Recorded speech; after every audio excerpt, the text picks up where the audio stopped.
Nesse vídeo eu comento acerca do desenvolvimento embrionário desde a fecundação até da quarta início da quinta semana de vida intrauterina. Ressalto que é nesse período da terceira até a quinta semana de vida intrauterina que se desenvolve o sistema nervoso, cuja atividade se inicia por volta da quinta semana de vida intrauterina, com a formação das sinapses e a atividade neuronal. Já a face, ela tem o seu início entre a quarta semana de vida intrauterina e se desenvolve até a 12ª semana de vida intrauterina, de maneira que esse conteúdo desse vídeo é extremamente importante para você compreender não somente as anomalias de desenvolvimento relacionadas com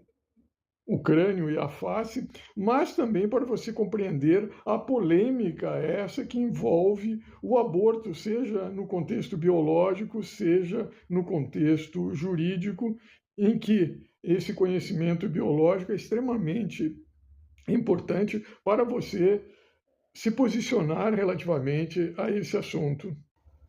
Isto posto, a fertilização ela se inicia pela fecundação do óvulo pelo espermatozoide. Existem também determinadas regras, mas que não são racionais, são estabelecidas por condições genéticas, são determinadas geneticamente, de maneira que um espermatozoide, dentre os aproximadamente 15 a 250 milhões de espermatozoides por metro cúbicos em jovens, em homens jovens, ou então nos cerca de 80 milhões de espermatozoides em homens com mais de 40 anos, somente um fecunda esse óvulo. E esse óvulo, essas regras genéticas, determinadas geneticamente, têm como base, basicamente, a motilidade do espermatozoide, a velocidade do espermatozoide, a sua estrutura, ou seja, se ele apresenta uma diversidade genética que possibilite ele proporcionar uma purificação relativamente à raça, dentre as quais o conteúdo enzimático, dentre as quais as moléculas do complexo maior de histocompatibilidade principal,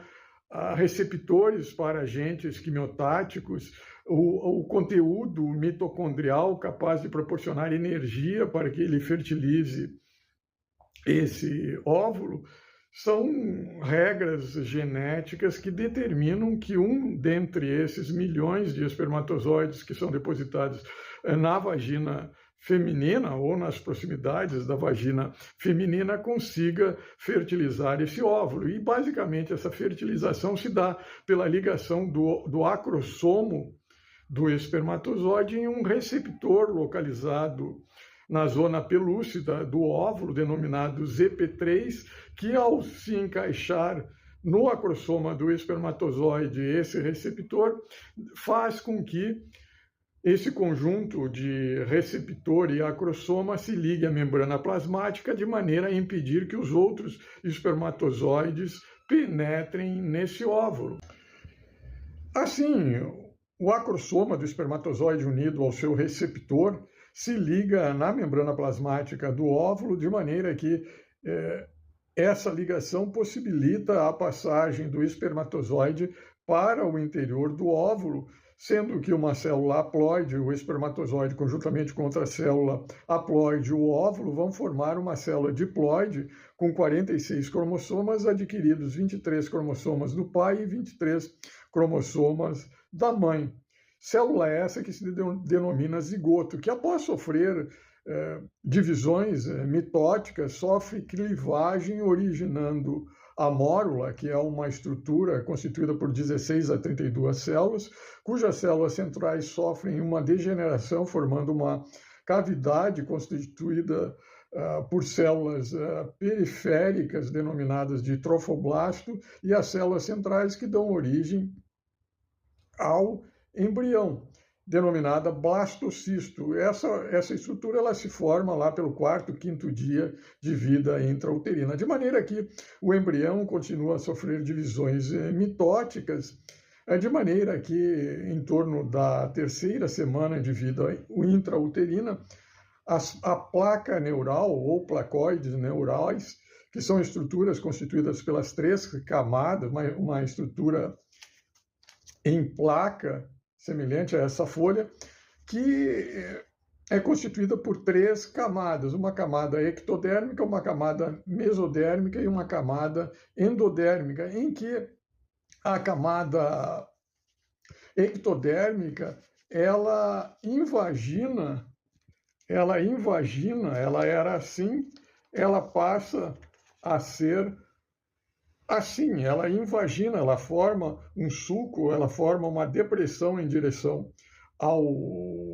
mesoderma, de maneira que as células periféricas dessa estrutura, ela vai formar o tubo neural, elas crescem uma em direção à outra e vai formar o tubo neural. O tubo neural é esse que dá origem ao sistema nervoso central, estruturas como o encéfalo e a medula espinhal, que constituem o sistema nervoso central. De maneira que o sistema nervoso central, essa formação desse tubo neural que dá origem a ele, ocorre lá pela terceira semana de vida intrauterina. Entretanto, a atividade cerebral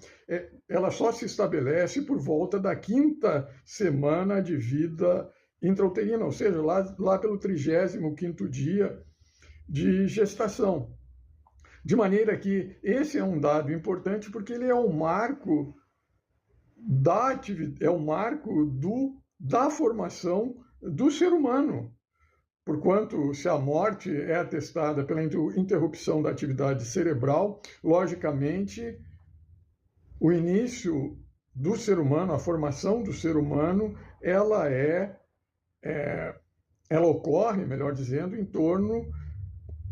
do 35º dia, ou seja, no final da quarta semana de gestação, início da quinta. De maneira que, nesse marco, nesse período gestacional,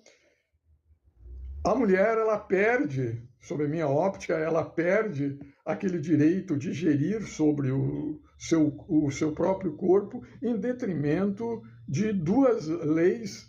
a lei maior constitucional brasileira, que tutela o direito à vida do ser humano, que se estabelece justamente no final da quarta semana, início da quinta semana, ressalto novamente, e o direito internacional. É importante ressaltar que, basicamente, nesse mesmo período, após a quarta semana de vida intrauterina, também ocorre a formação da face, que nós veremos nos vídeos a seguir. No mais, eu sou o Dr. Antônio Schutz e esse é o canal acadêmico e político, Competência Acadêmica.